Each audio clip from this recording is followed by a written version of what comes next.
antara Aisyah dengan Rasulullah SAW.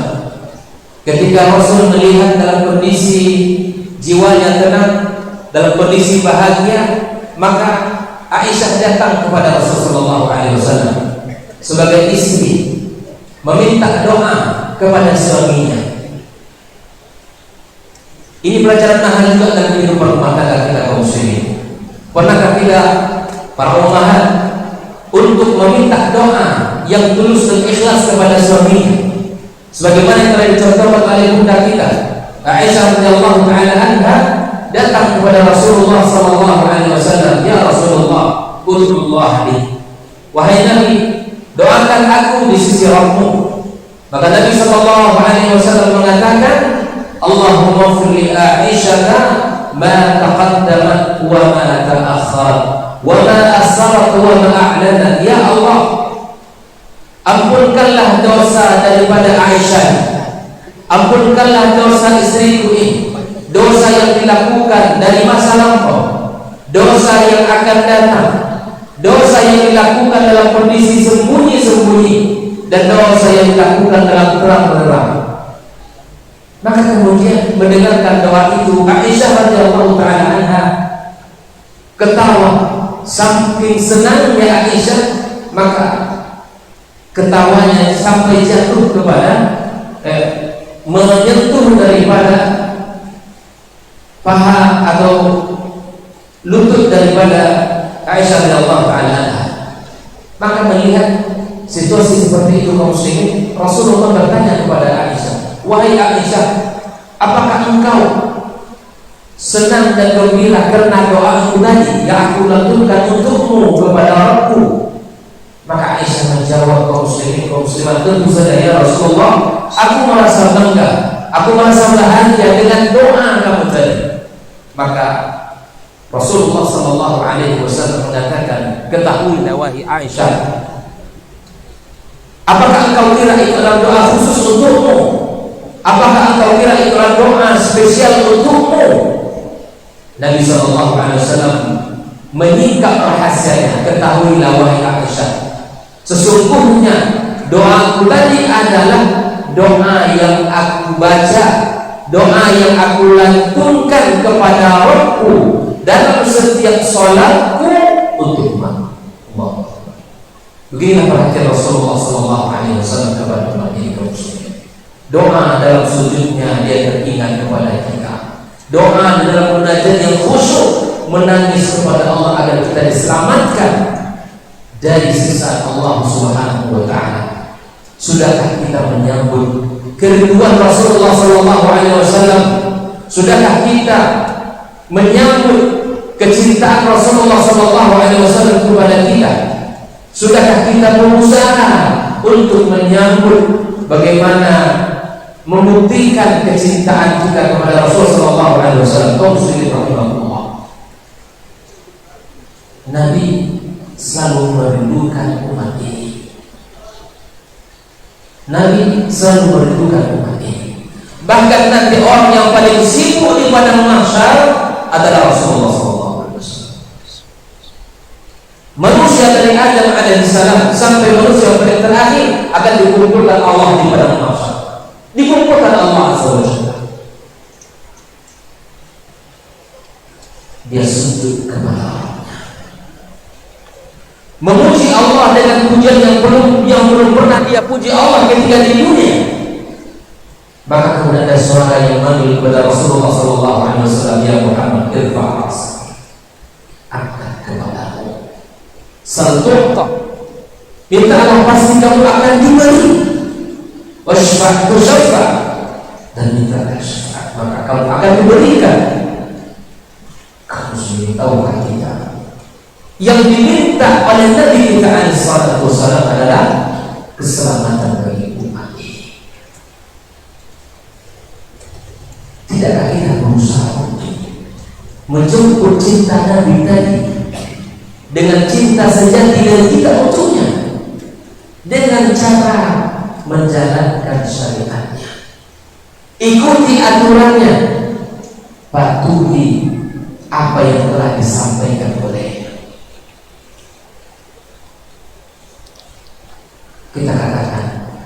cinta kepada Allah dan Rasul. Ketika Anas mendengarkan hadis Nabi sallallahu alaihi wasallam,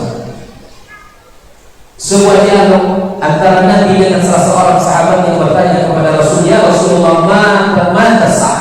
Kapan hari kiamat?" Ketika hari kiamat ditanyakan kepada Nabi alaihi wasallam, maka Nabi mengatakan, "Madza ta'lamu? Apa persiapan untuk hari kiamat itu?" Sahabat ini mengatakan, "Ya Rasulullah, aku tidak memiliki apa-apa kecuali aku cinta kepada Allah dan Rasul. Kecuali aku cinta kepada Allah dan Rasulnya." Maka kemudian Nabi sallallahu alaihi wasallam mengatakan, "Engkau akan dikumpulkan bersama orang yang kau cintai." Apa kata Anas al-Muslimin? Tidak ada kenikmatan yang paling nikmat setelah nikmat Islam daripada apa yang disampaikan Nabi sallallahu alaihi wasallam, akan dikumpulkan bersama orang-orang yang mencintai, dikumpulkan oleh Allah bersama para nabi, para syuhada, wassalihin. Berusaha kita kaum muslimin untuk memupuk cinta kita kepada mereka, orang-orang saleh, memupuk kebaikan-kebaikan di antara kita, memupuk ketaatan-ketaatan kita sehingga dia subur dan dia akan bersemi, akan kita petik dengan buah yang malang dan manis di hari kiamat kelak. Maka Anas mengatakan, "Aku mencintai Allah, aku mencintai Rasulullah, aku mencintai Abu Bakar, aku mencintai Umar, dengan berharap cintaku kepada mereka Allah kumpulkan aku bersama mereka." Maka didiklah kita dan keluarga kita, anak kita semua, untuk selalu cinta kepada Allah dan Rasulnya, dan cinta kepada para sahabat-sahabat yang mulia. Mudah-mudahan Allah SWT mengumpulkan kita di surganya sebagaimana Allah mengumpulkan kita di tempat ini. Allahu ta'ala bissawab.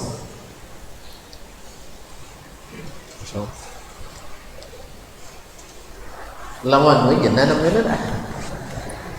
Baik. Memang lamu mon we bolan. Bismillah wassalatu wassalamu ala Rasulillah wa ala alihi wa sahbihi wa mawalah. Wa ba'd. Alhamdulillah wassyukru lillah wassalatu wassalamu ala Rasulillah wa ala alihi wa sahbihi wa man wala. Amma ba'du. Kalau saya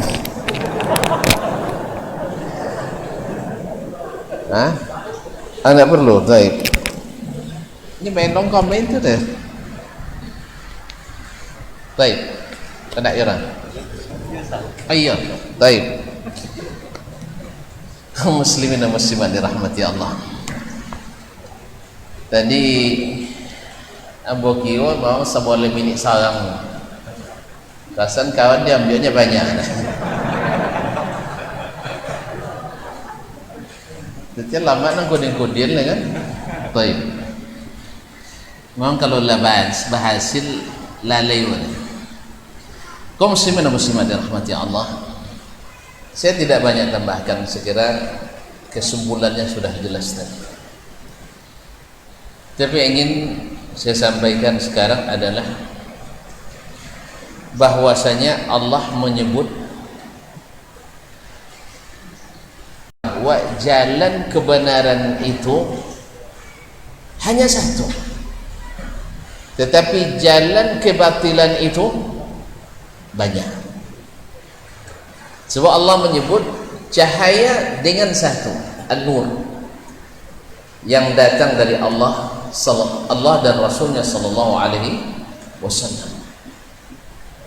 Sedangkan kesesatan itu banyak. Dan kita melihat kaum muslimin,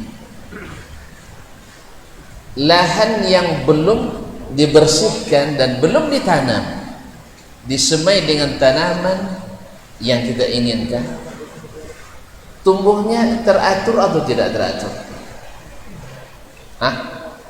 Somak-somak teratur tumbuh atau tidak teratur? Tidak teratur.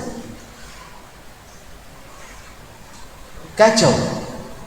Yang namanya somak mesti kacau. Yang namanya kejahilian pasti kacau. Maka yang berlaku di hukum somak pasti menyomak, ya, pasti menyomak. Yang kuat berkuasa karena hukum rimba. Yang kaya, yang kuat memakan yang lemah. Jika siapa mentumbuh tinggi, azab nanti di bawah. Sudahlah timu makanan bawa abu islam. Timu untuk dahannya di bawah. Itulah ibaratnya semak-semak itu. Dan biasanya tumbuhan-tumbuhan yang bermanfaat yang diinginkan oleh manusia payah lo tumbuh situ. Kalenya sampuene, tanya sampuene. Amal mana tuan-tuan amal sampuene atau limau? Amal limau kan? Sampuene kale je. Lain so gigi. Atau kalimuntiang. Buah-buah abu itu je datuk ke mambion. Apa datuknya?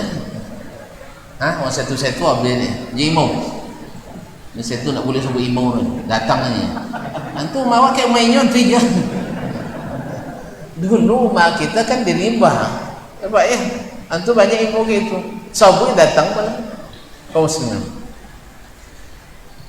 Tetapi kalau pohon-pohon yang bermanfaat, kalau mau ditanam, memang semak-semak ini harus disingkirkan, harus dibersihkan. Dan somak-somak itu pasti mengganggu. Itulah kenapa tuan-tuan merandapnya. Asal tumbuh berandap, asal tumbuh basyang, begitu? Kan di mana? Kenapa kita ingin tanaman ini padahal yang tumbuh banyak model kan? Ada umpik bonto, ada umpik kajui, ada umpik apa namanya lah? Umpik Jepang, tak ada jawab dia. Umpik asam banyak, tapi dibuang semuanya. Karena apa? Karena mudarat. Walaupun banyak, tapi bermudarat kepada tanaman. Dan kita pelihara tanaman yang satu ini, walaupun hanya satu jenis, tetapi kuat dan dipelihara, bermanfaat dari banyak jenis. Ini kalau tumbuh asam, basabi kan? Buang pancengkok kan, tumbuh sianik labiolah lah, sianik lah sudahnya tidak bermanfaat.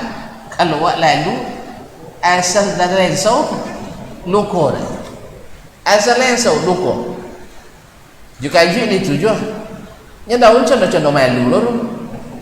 Iya, kalau apa, kalau tersinggung kucui kan, tapi kalau terpijak songik dia.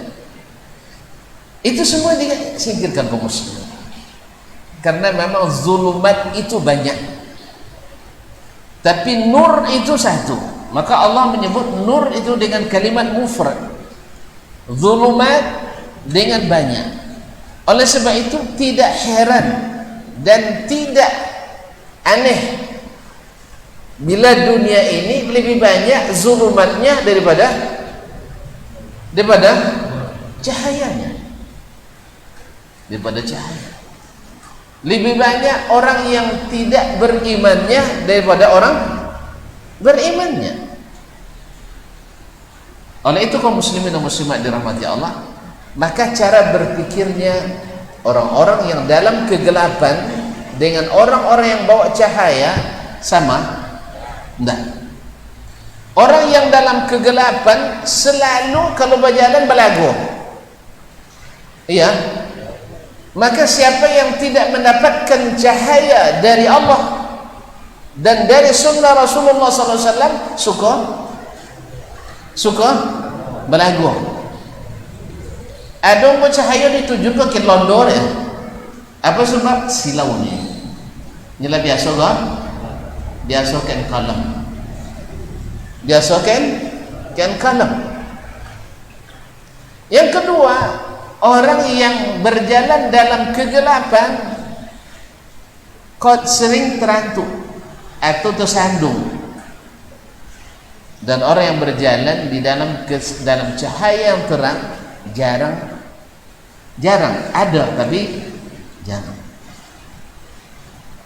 Oleh itu kaum muslimin dan muslimat dirahmati Allah, maka bila tanaman ini ingin tumbuh subur, maka siangilah semak-semak yang ada, atau hutan belantara yang banyak kayunya, mau tidak mau harus dihilangkan kalau kita ingin menanam tanaman iman ini agar tumbuh dengan sempurna, tumbuh dengan subur, menghasilkan buah-buah yang segar, seperti kata Allah SWT dalam surah Ibrahim, alam tara kaifa daraballahu mathalan kalimatan tayyibatan kasyajaratin tayyibatin asluha thabit wa far'uha fis sama' tu'ti ukulaha kulla hinin bi'izni rabbiha wa yadribullahu al-amthala lin-nasi la'allahum yatadhakkarun.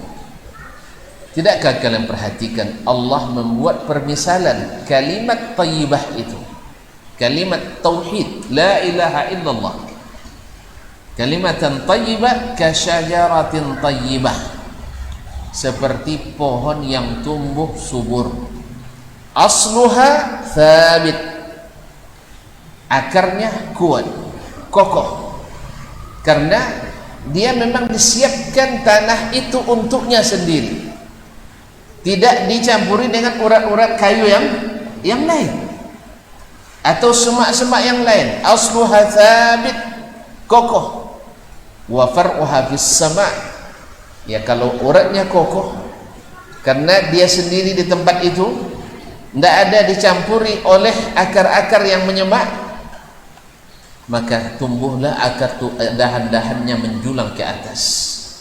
Bila dahannya subur, makanan dan nutrisinya lancar, dipupuk dengan ilmu amal saleh, ya, dengan segala bentuk yang sudah disebutkan oleh Syekh.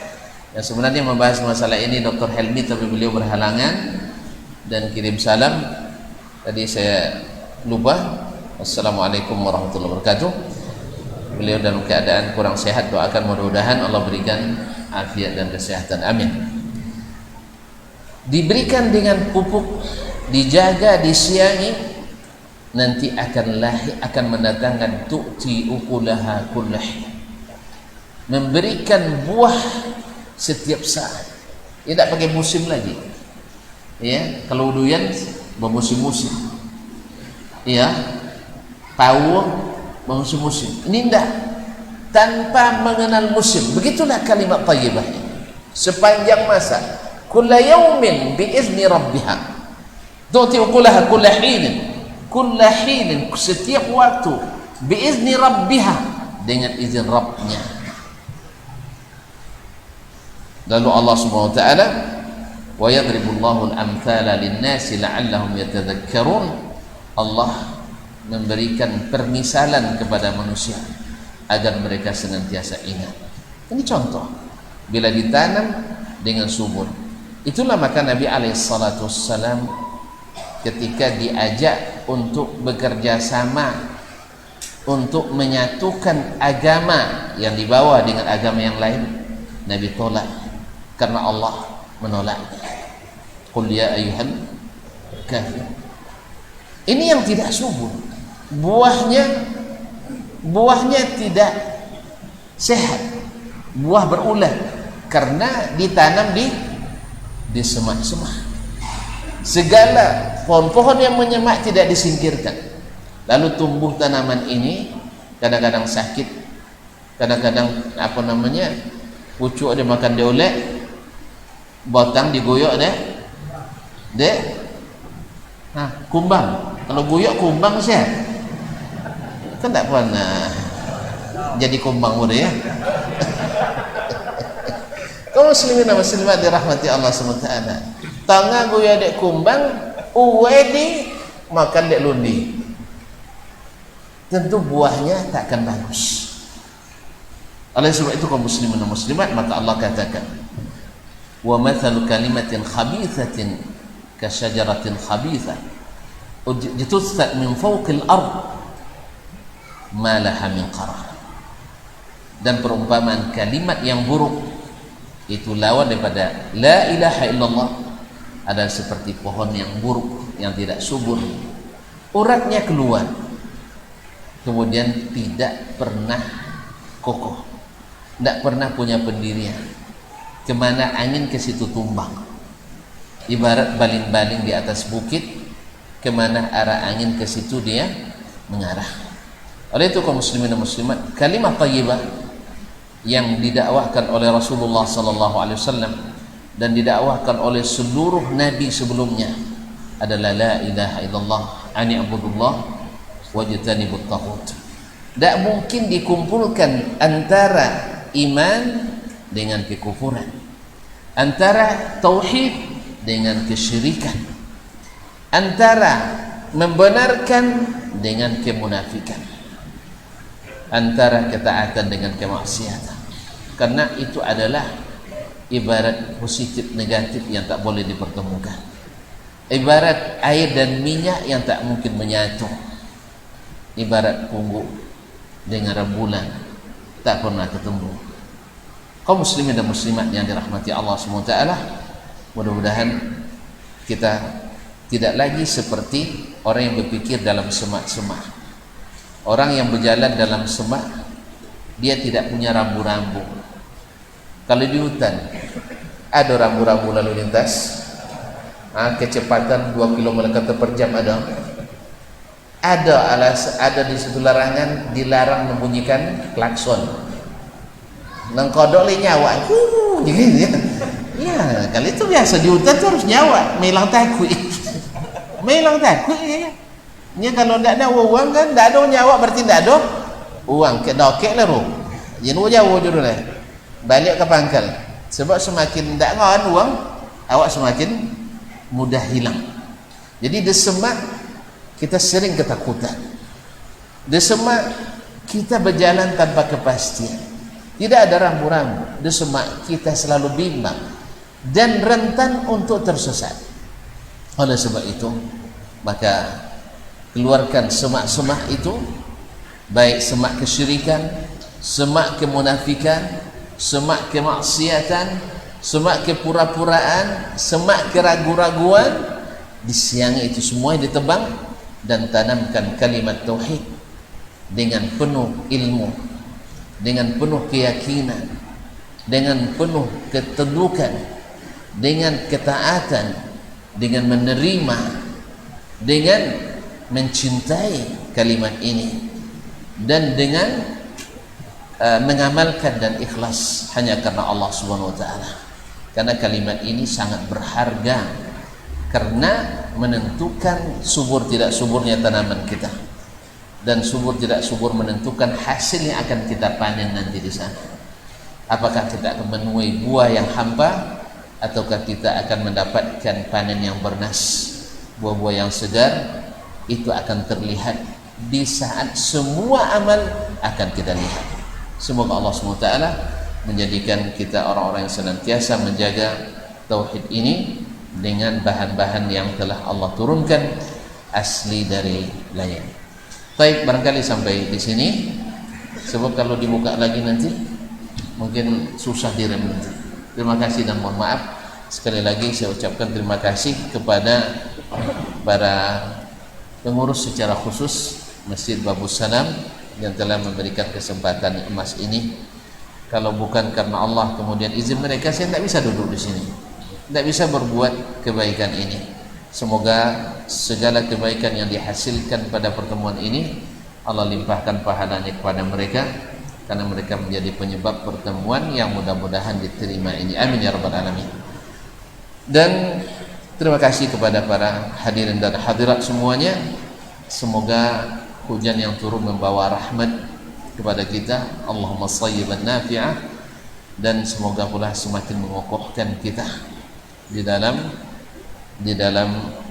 menegakkan kalimat la ilaha illallah Muhammadur Rasulullah. Terima kasih. Wassalamualaikum warahmatullahi wabarakatuh.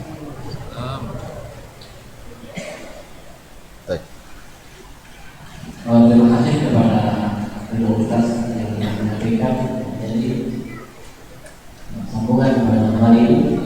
Dan sebelum kita jawab kembali dari pengurus yang kedua yang kita selanjutkan sedikit infak yang terkumpul tadi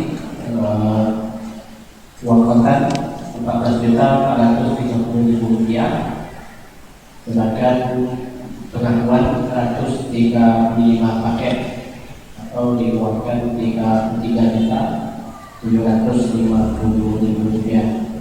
Kalau dikuatkan semuanya berjumlah 48.680.000 rupiah. Barangkali masih ada Bapak Ibu yang ingin menambah, mungkin akan jadi 60. Itu untuk tahun.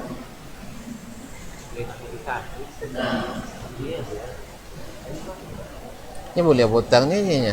Boleh hutang lain. Bila sebatas? Setahun. Setahun. Yalah. Setahun kan lagi. Anda. Iya tu saja. Jalan. Baik. Coba lagi.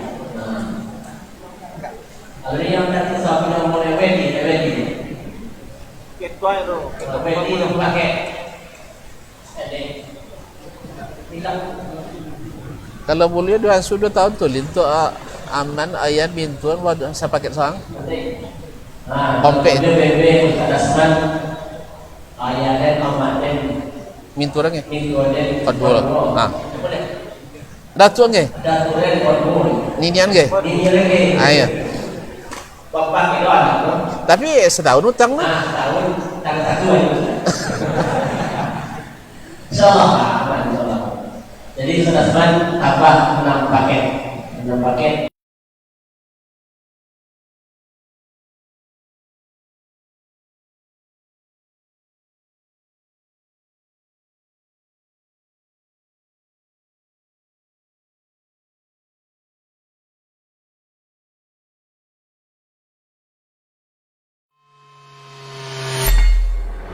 Di para sahabat itu, kaum muslimin, yang terbayang bagi mereka itu adalah infak, yang terbayang bagi mereka adalah sebuah kebahagiaan, keselamatan di akhirat yang kekal dan abadi di sisi Allah tabaraka wa taala.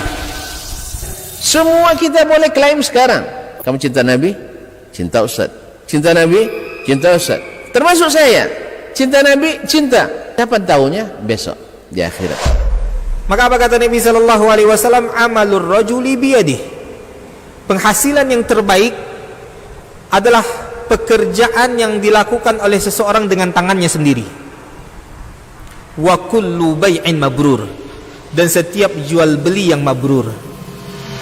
Ini aktivitas ini membantu saya di akhirat atau akan menyulitkan saya di akhirat. Kalau seandainya perbuatan itu ternyata akan menyulitkan kita di akhirat kelak, tinggalkan perbuatan itu.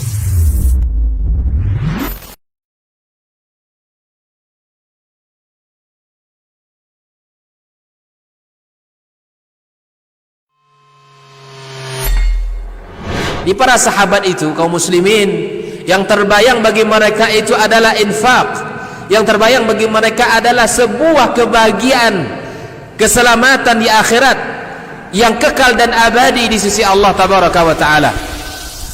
Semua kita boleh klaim sekarang. Kamu cinta Nabi? Cinta Ustaz. Cinta Nabi? Cinta Ustaz. Termasuk saya. Cinta Nabi? Cinta. Kapan tahunya? Besok di akhirat. Maka apa kata Nabi sallallahu alaihi wasallam? Amalur rajuli biyadih. Penghasilan yang terbaik adalah pekerjaan yang dilakukan oleh seseorang dengan tangannya sendiri. Wa kullu bai'in mabrur. Dan setiap jual beli yang mabrur. Ini aktivitas ini membantu saya di akhirat atau akan menyulitkan saya di akhirat. Kalau seandainya perbuatan itu ternyata akan menyulitkan kita di akhirat kelak, tinggalkan perbuatan itu.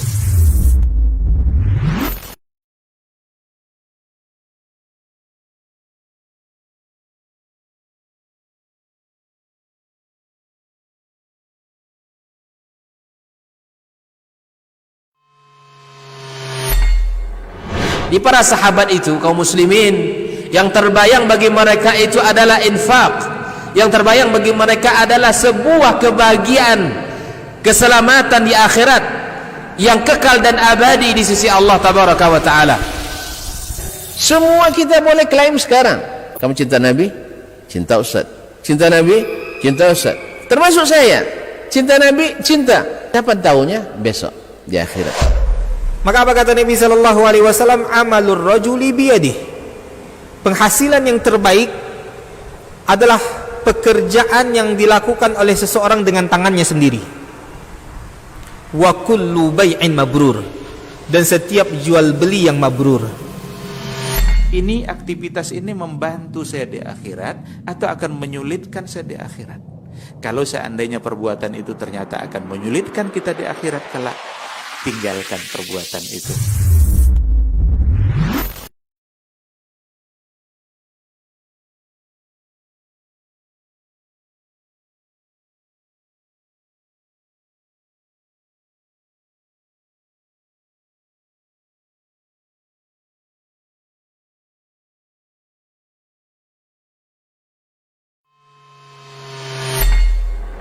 Di para sahabat itu, kaum muslimin, yang terbayang bagi mereka itu adalah infak.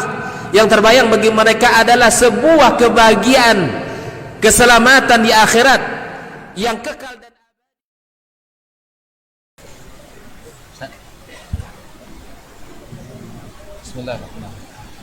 Bismillahirrahmanirrahim. Ada masuk pertanyaan. Bismillah. Assalamualaikum warahmatullahi wabarakatuh. Ustaz, mohon doa semoga rezeki, panjang umur, sehat, dan semoga menjadi hamba Allah yang paling mulia. Amin. Kita doakan saudara kita yang minta Tuhan tadi. Allahumma amin. Semoga beliau panjang umur,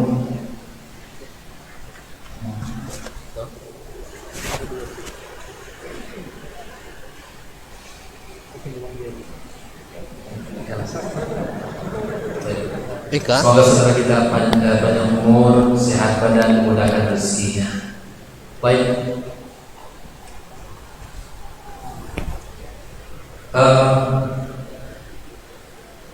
Assalamualaikum warahmatullahi wabarakatuh.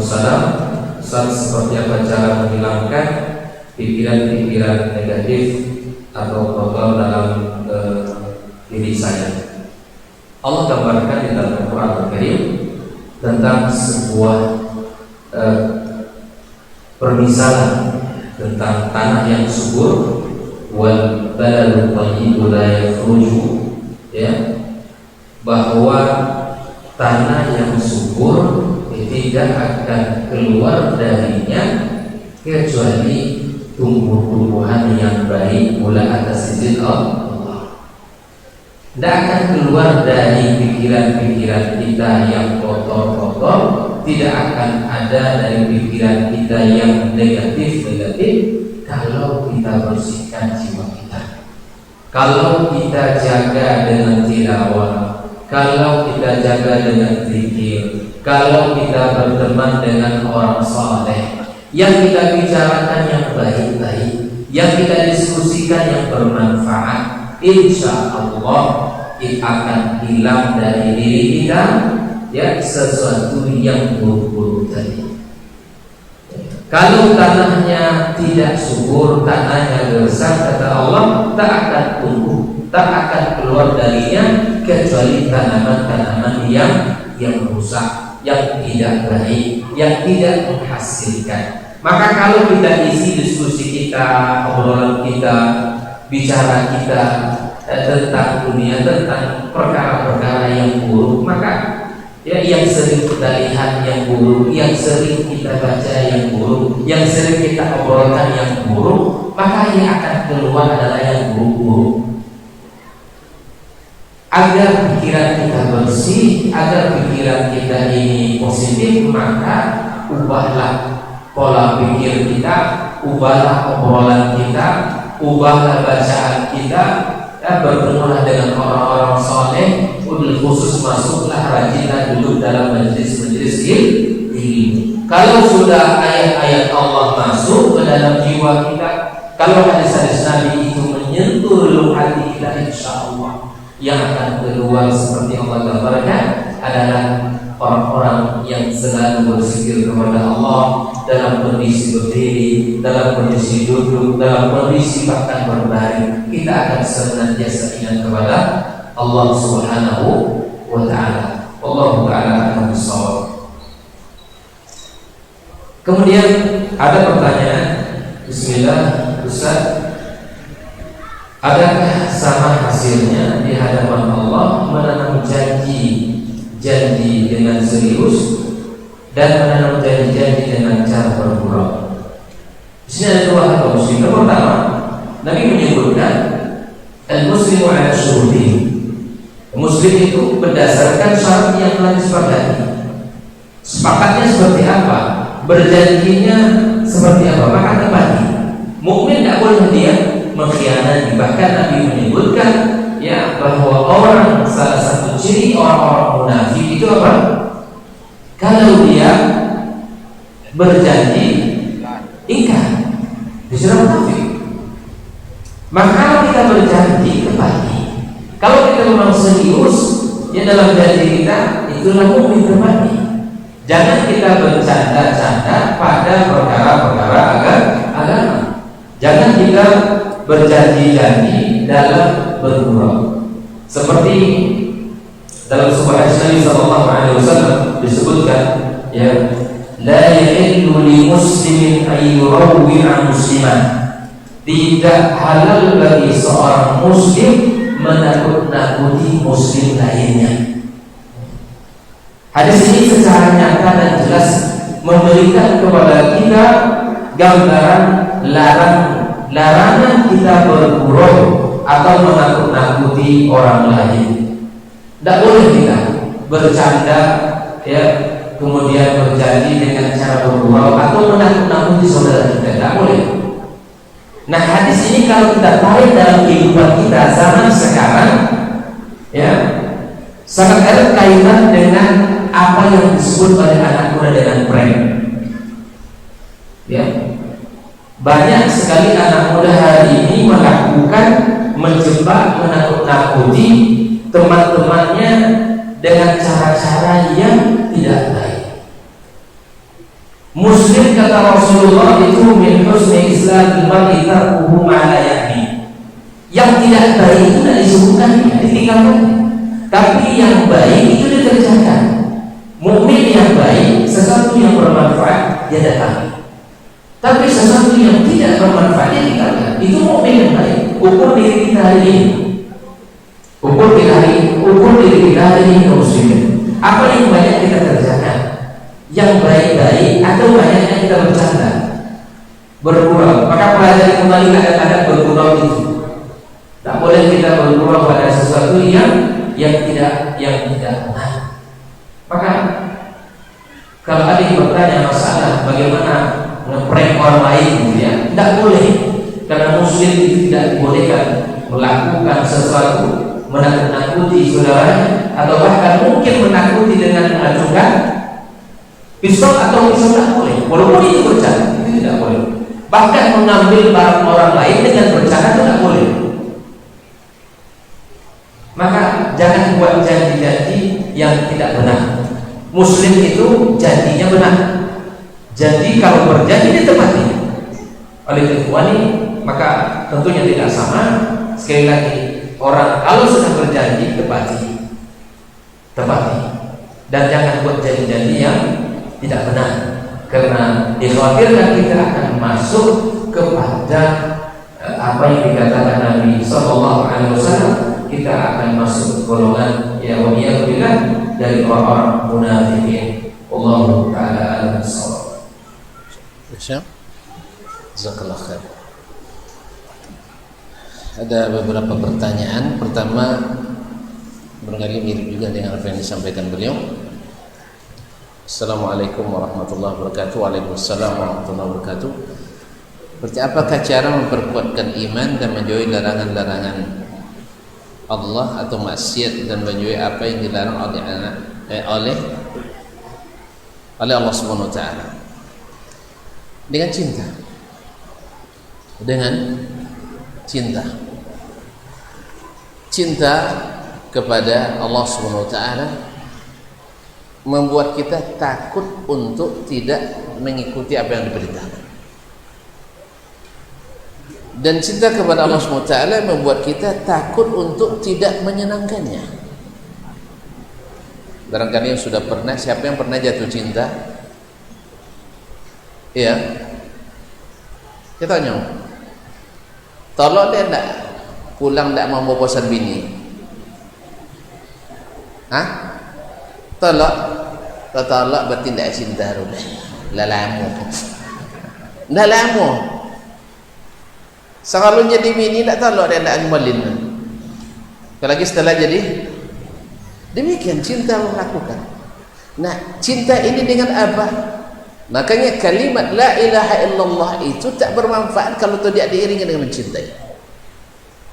Karena salah satu syaratnya adalah mencintai kalimat ini. Ini secara jawaban secara ringkas.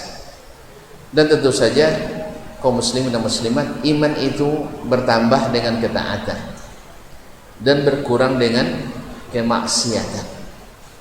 Maka tambahlah ketaatan. Jangan hanya berpaku pada yang wajib, sebab yang wajib itu belum tentu juga diterima dari kita. Tidak usah berbangga dulu, oh saya sudah haji 10 kali, saya sudah umrah 15 kali. Tidak usah berbangga dulu, kita nggak tahu entah diterima atau tidak. Tidak usah berbangga. Oleh sebab itu, bila ada peluang sekecil apapun, kita laksanakan. Dan yakinlah bahwa pada perintah Allah kebaikan bila dilakukan, dan yakinlah pada larangan Allah kebaikan bila ditinggalkan. Maka dengan demikian kita terlatih insyaAllah untuk ini. Dan Allah memberikan ini kaum muslimin dan muslimat cara untuk meninggalkan kemungkaran, yaitu dirikan salat. Wa aqimus salat, inna salata tanha anil fahsya'i wal munkar. Dirikanlah salat. Salat itu mencegah perbuatan keji dan munkar. Allahu Akbar. Apa maknanya? Bila salat itu benar-benar ikhlas, benar-benar sahih, dan kita mencintainya. Orang yang mencintai suatu amalan, dia akan pelihara dan jaga. Jangan, tidak bisa sembarangan dia melakukannya. Oleh itu kaum muslimin dan muslimat dirahmati Allah. Nah, Allah berikan ini resep. Dirikan salat, salat akan mencegah perbuatan keji dan mungkar. Tapi dan puan salat, sianu salat tu kamu saji tapi buat dosa kau je, berarti ada masalah dengan salatnya. Allah tak mungkir janji. Allah selalu benar. Berarti salat antum belum benar atau belum ikhlas. Nah, bila antum nak ketahui solatnya diterima atau tidak, seperti sebagian perkataan ulama salaf, lihat mampu antum menahan diri dari maksiat atau tidak. Kalau mampu, maka bergembiralah, barangkali ini tanda solatnya diterima. Tapi kalau belum mampu, bersedihlah dan berupayalah untuk memperbaiki solat. Mungkin di niatnya belum ikhlas atau di caranya yang belum benar. Maka dirikanlah solat dengan sebenar-benar dan seikhlas-ikhlasnya. Kaum muslimin dan muslimat, ada pertanyaan. Ini pertanyaan sensitif ini. Kalau sensitif, muat tersinggung. Baik, jawab juga. Kalau biasa kena singgung Pak. InsyaAllah kita ngaji ini tidak ada yang tersinggung. Ya, tidak ada yang tersinggung. Apakah boleh sebelum azan baca salawat dulu untuk Nabi Muhammad sallallahu alaihi wasallam? Kalau iya, apa dalilnya? Saya katakan iya. Kita boleh berselawat kepada Nabi kapan saja boleh. Dianjurkan. Nah, sebelum azan, sesudah azan, sebelum makan dan sebagainya. Apa dalilnya?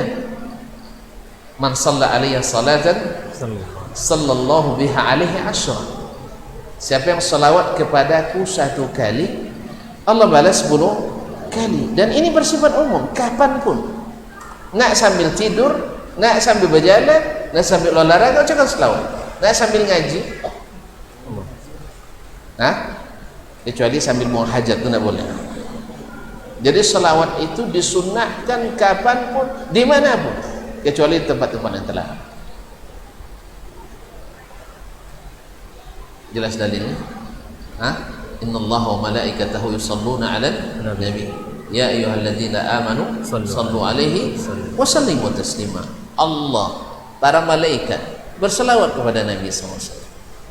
Hai orang-orang beriman, ucapkanlah selawat dan salam kepadanya sebanyak-banyaknya, kapanpun, baik setelah azan maupun sebelumnya. Tetapi bila dijadikan dia sebagai syariat yang menyertai azan, syariat yang menyertai azan dengan dikumandangkan pula dengan suara keras, seolah-olah kalau tanpa itu azan tak pas, ini yang tak pas. Jelas?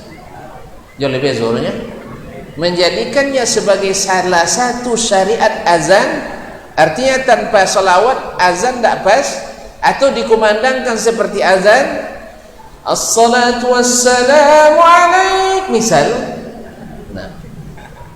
Sebelum azan, berarti ini jadi suatu syariat baru, dan sudah maklum Nabi tidak suka sesuatu yang baru. Jalan ya dah. Sama kalau tuntanya tak boleh tak baca Quran sebelum makan, boleh, karena baca Quran dibolehkan kapanpun kecuali dalam keadaan berhadas besar. Tetapi kalau antum jadikan syariat kalau tidak baca Quran tak boleh makan, jadi tidak boleh, karena kita mengada-ngada sesuatu yang tidak dibolehkan mengada-ngada oleh Nabi alaihissalatu wassalam. Saya kira jelas ya. Kalau tidak jelas ulang nengok rekaman lewat. Jadi salawat sebelum azan, setelah solat, sebelum solat boleh. Tetapi kalau dikumandangkan seperti azan, dia menjadi sesuatu yang baru dalam agama.